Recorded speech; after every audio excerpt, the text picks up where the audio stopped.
There are moments when time thickens and space listens. I've come to believe that the most transformative spaces in arts education are not always those built by design, but those that emerge when people, place, and moment converge. I want to begin today with the idea of the chronotope, drawn by Mikhail Bakhtin. Originally a literary term, it described the interconnectedness of time and space in shaping meaning. But in our context, as artist-educators in Southeast Asia, the chronotope becomes something more than metaphor. It becomes a lived reality, a way to see how a rehearsal room becomes a world, how a studio becomes a site of encounter. We are not just teaching skills, we are shaping timescapes. We are making place matter. So what does it mean to be an artist educator who archives time and space? Not with files or folders, but through presence, through care.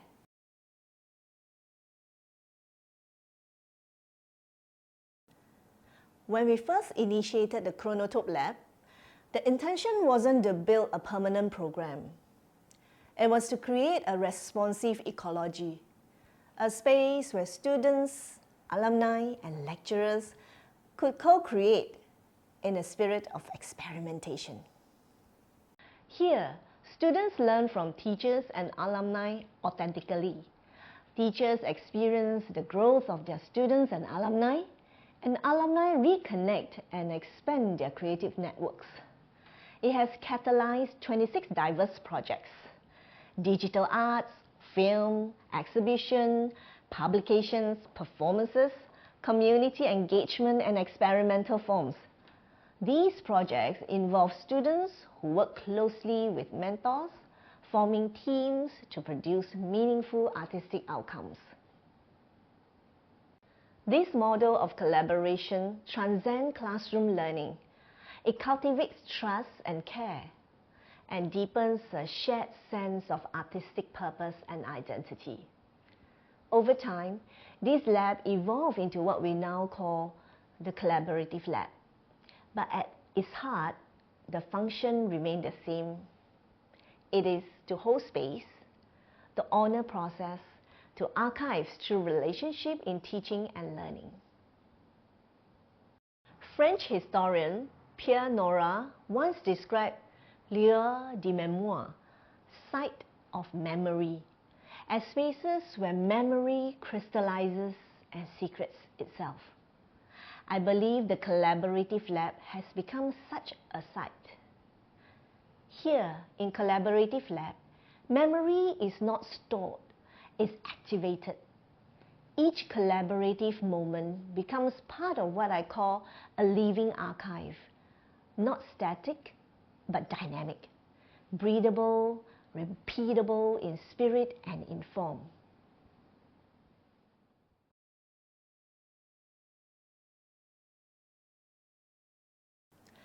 One of the most memorable examples of this chronotopic work came in 2023 through the project titled Re-Becoming Human. We were emerging from a time of global burnout, isolation, and deep uncertainty post-pandemic time. And this project posed a very simple but profound question. What does it mean to be human now?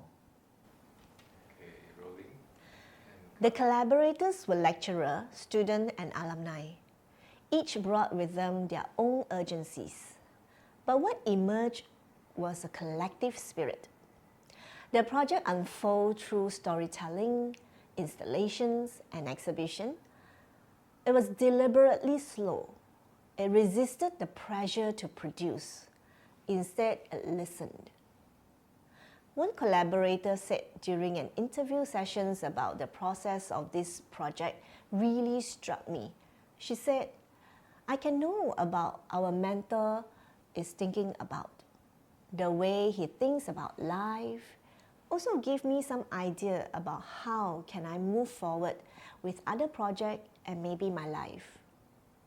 It shows that how imparting of life can happen in the process while we are engaging in the teaching and learning space in the arts. This project, I met a lot of people, new people, and then others, alumni and a mentor that I never worked with before. So it's kind of give me new experience like, I know what our mentor think about, like how is the way he think about life, and also one of the alumni, our junior, I have never worked with them before, so I know more about them, and then like basically the way of thinking also give me some idea about how, is about how can I go forward with maybe my other project or about maybe my life also. Joining this collaborative lab, and then we met alumni and then lecturers. We really come down to the process.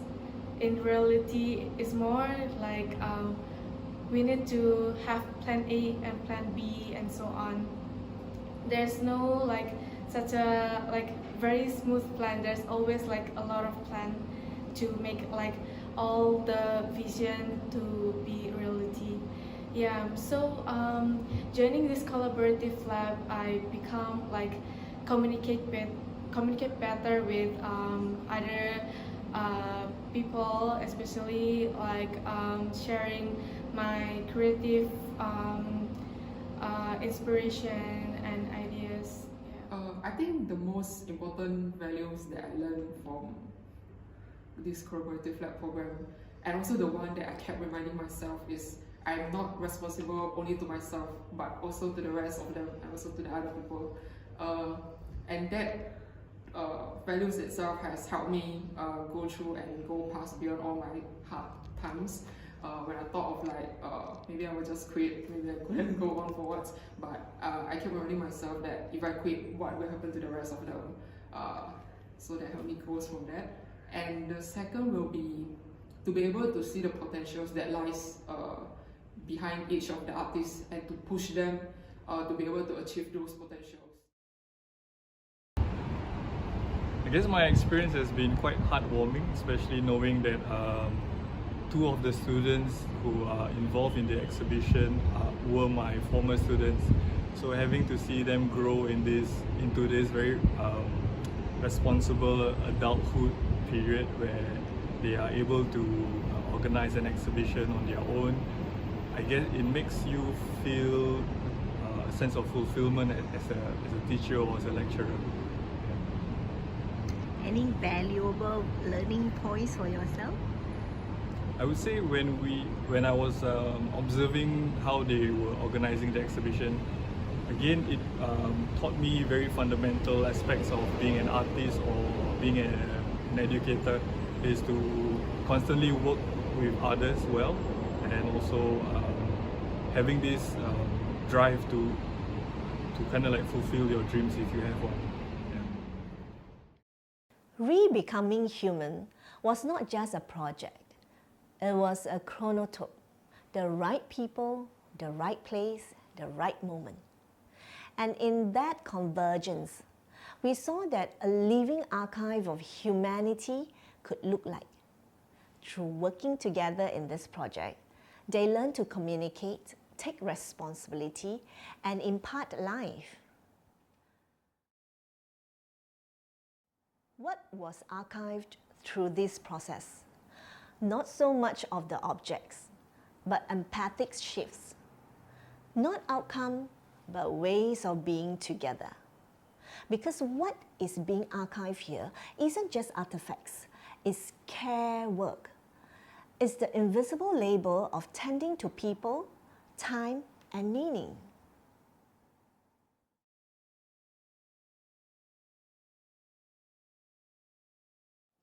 In a world that often measures success through productivity, permanence, and spectacle, we forgot that artist-educator is a kind of relational archivist. We don't archive for posterity alone. We archive to nourish the present. Through every critique, every improvisation, every moment we hold space for a student and alumni to break, to reform, to risk, we are building a memory of care. And this is a kind of 使命感, like a calling, not in the heroic sense, but in a deeply human one. To teach is to tend, to collaborate is to listen, to archive is to love forward. Arts institutions are not just physical campuses, they are living cultures. And we as artist educators are their living archives. So I leave with you this. Archive not just what you do, but who you dare to become together, in the right time with the right people at the right place. The archive is not behind us, it is beside us, it is within us. Thank you.